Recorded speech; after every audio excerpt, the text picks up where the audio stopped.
the main thing is that the issue of Khuruj is so, it's actually so heavy that for 20s and 30s, people very young like us in Speaker's Corner to be talking about the hukum muayyan, it's ridiculous, it's unacceptable. The truth of the matter is, we talk about Pakistan or Egypt or this kind of stuff.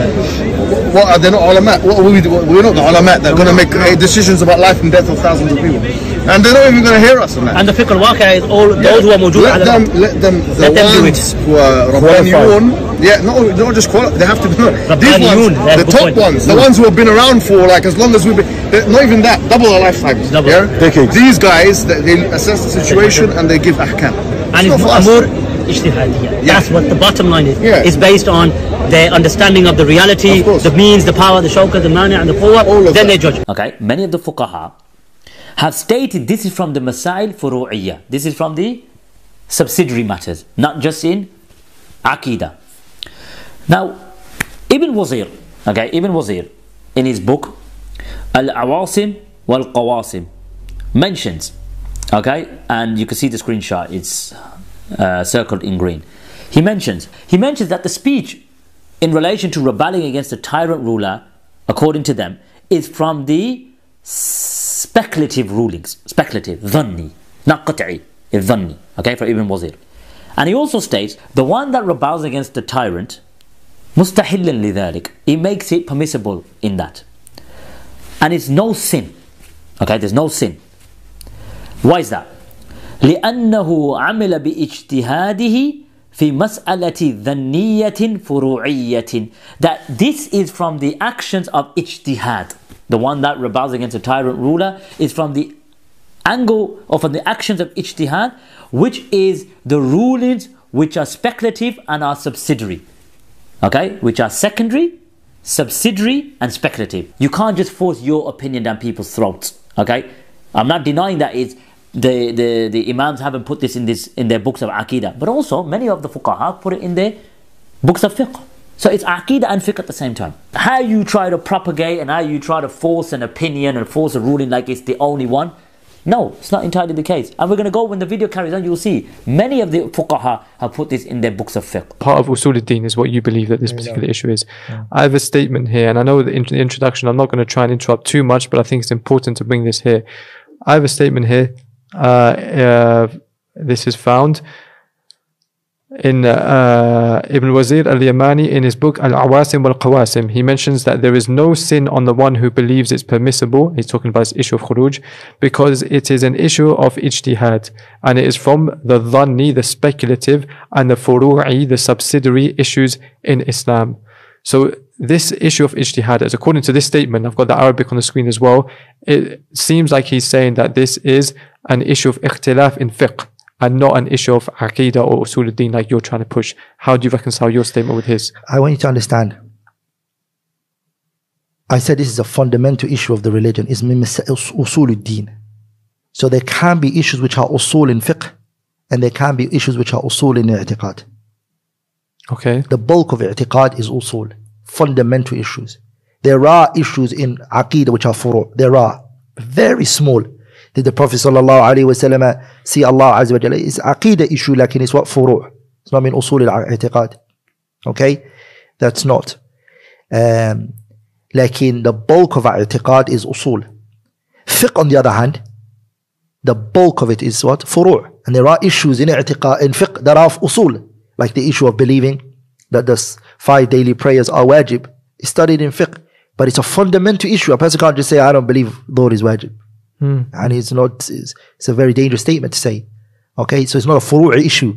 ولذلك Shaykh al-Islam ibn Taymiyyah, 2 things I want to mention that he said.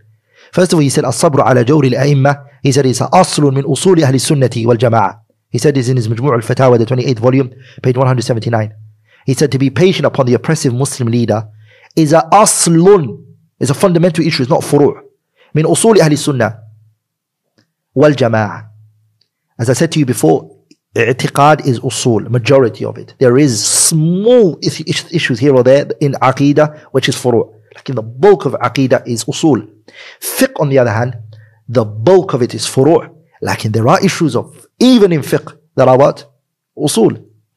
So So I don't think everything in fiqh is always furu'. There are things which are. So you're saying the statement of Ibn Wazir al-Yamani is actually saying that even though it's an Aqidah issue, it's from the furu' of in Aqidah. So now I want to respond to another statement of Ibn Taymiyyah. Ibn Taymiyyah mentioned a very important point, rahimahullah ta'ala, in the 13th volume of his Majmu' al-Fatawa, page 26. He says, وَإِذَا ذَكَرُوا نِزَاعَ الْمُتَأَخِّرِينَ لم يكن بمجرد ذلك أن يجعل هذه من مسائل الاجتهاد التي يكون كل قول من تلك الأقوال سائغا لم يخالف إجماعا، لأن كثيرا من أصول المتأخرين محدث مبتدع في الإسلام مسبوق بإجماع السلف على خلافه، والنزاع الحادث بعد إجماع السلف خطأ قطعا، كخلاف الخوارج والرافضة والقدرية والمرجئة ممن قد اشتهر لهم أقوال خالفوا فيها النصوص المستفيضة المعلومة وإجماع الصحابة. Ibn Taymiyyah mentioned something very powerful. والله يستحق أن يكتب بماء الذهب. Ibn Taymiyyah, he says, when they mention the dispute of the mutaakhirin, Ibn Wazir al-Yamani in his Al-Awasim al-Qawasim, you got it from, right? Yeah. He's from the mutaakhirin. Ibn Taymiyyah says... Ibn Taymiyyah is which century? 7th century. So but that's what I'm trying to say. Ibn Taymiyyah says something that's important. He says the dispute of the mutaakhirin, including himself. Oh, okay. لم يكن بمجرد ذلك أن يجعل من هذه من مسائل الاجتهاد. Just because their dispute came, the mutaakhirin, doesn't make it من مسائل الاجتهاد. That because the mutaakhirin brought a dispute regarding this issue, it doesn't make it من مسائل الاجتهاد. التي يكون كل قول من تلك الأقوال سائغا, which makes it a qawl which is سائغ, like Ibn al-Wazir makes it سائغ. لم يخالف إجماعا. He goes against إجماع Ibn al-Wazir, as I'm going to mention. لأن كثير من أصول المتأخرين, pay attention to this, because a lot of the متأخرين, they are what? their قواعد and their أصول is what? محدث مبتدع في الإسلام. It's newly invented. They came with قواعد which are new. مسبوق بإجماع السلف على خلافه. They are going against the Salaf unanimous agreement in that matter that preceded them. والنزاع الحادث, and the dispute that was created after بعد إجماع السلف خطأ قطعا, is a mistake. So I say this is a mistake on his behalf. Why? كخلاف الخوارج, because this is the view of the Khawarij. والرافضة والقدرية والمرجئة بمن قد اشتهر لهم أقوال خالفوا فيها النصوص المستفيضة المعلومة وإجماع الصحابة. As I'm going to mention inshallah ta'ala, and Ibn Taymiyyah's kalam is يعني evidences with it when he says الصبر على جور الأئمة أصل من أصول أهل السنة والجماعة. Rahimahullah, when he said that, it's a fundamental issue, is because the great imams of i'tiqad, they documented it in their books. Rahimahumullah. There's a reason why they did it.